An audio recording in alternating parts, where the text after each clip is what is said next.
Good morning foodies. Hi, hello, నమస్తే. ఎలా ఉన్నారు? Welcome to Mithas kitchen. ఇంత ఈజీనా, ఇంత సింపులా, ఇంత టేస్టీనా అని అనకుండా ఉండలేరు ఒక్కసారి ఈ రెసిపీని మీరు ట్రై చేస్తే.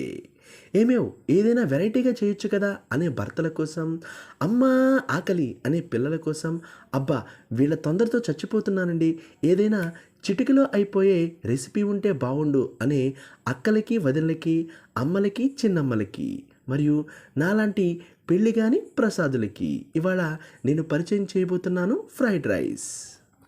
ఇది ఎలా తయారు చేసుకోవాలో తెలుసుకుందాం.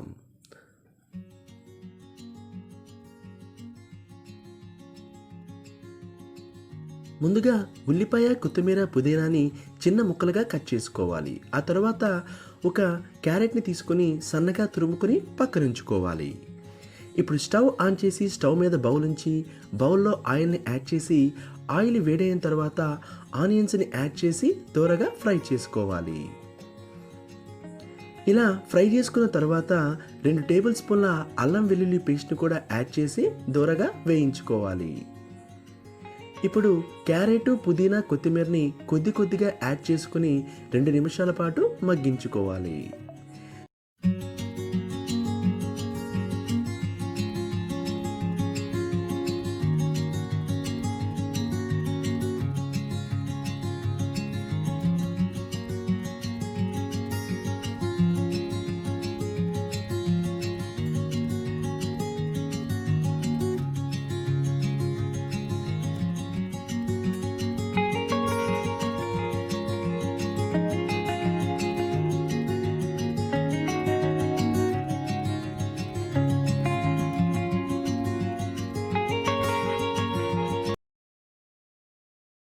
ఇప్పుడు ముందుగా ఉడికించి పెట్టుకున్న రైస్ని యాడ్ చేసి బాగా కలుపుకోవాలి.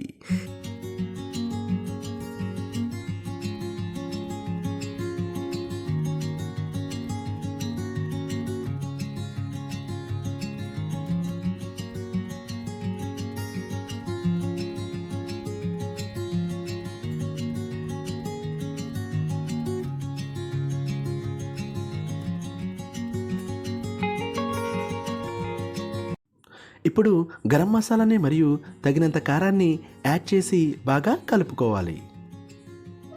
ఇక్కడే ఫ్రైడ్ రైస్ చేసే విధానంలో అసలైన మ్యాజిక్ ఉంది. ఎప్పుడైతే మనం గరం మసాలా మరియు కారాన్ని యాడ్ చేస్తామో అప్పుడు ఫ్లేమ్ని హైలో ఉంచుకుని త్వరగా కలుపుకుంటూ ఉండాలి. ఎప్పుడైతే మనం హై ఫ్లేమ్లో టోస్ట్ చేస్తూ ఉంటామో అప్పుడు మాత్రమే మనం యాడ్ చేసిన గరం మసాలా మరియు కారం రైస్కి బాగా పట్టి ఫ్రైడ్ రైస్ టేస్ట్గా తయారవుతాయి.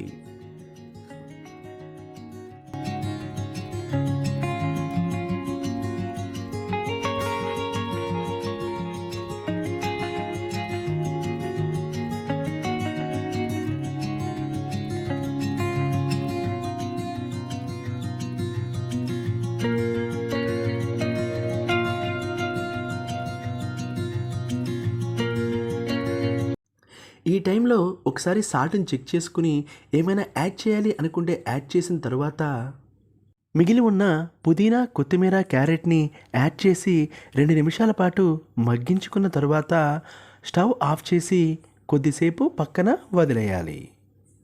ఆ తర్వాత నిమ్మకాయ రసాన్ని యాడ్ చేసి బాగా కలుపుకొని బాయిల్ చేసిన ఎగ్తో సర్వ్ చేసుకుంటే ఎంతో సింపుల్గా, ఈజీగా మరియు టేస్టీగా ఉండే ఫ్రైడ్ రైస్ రెడీ.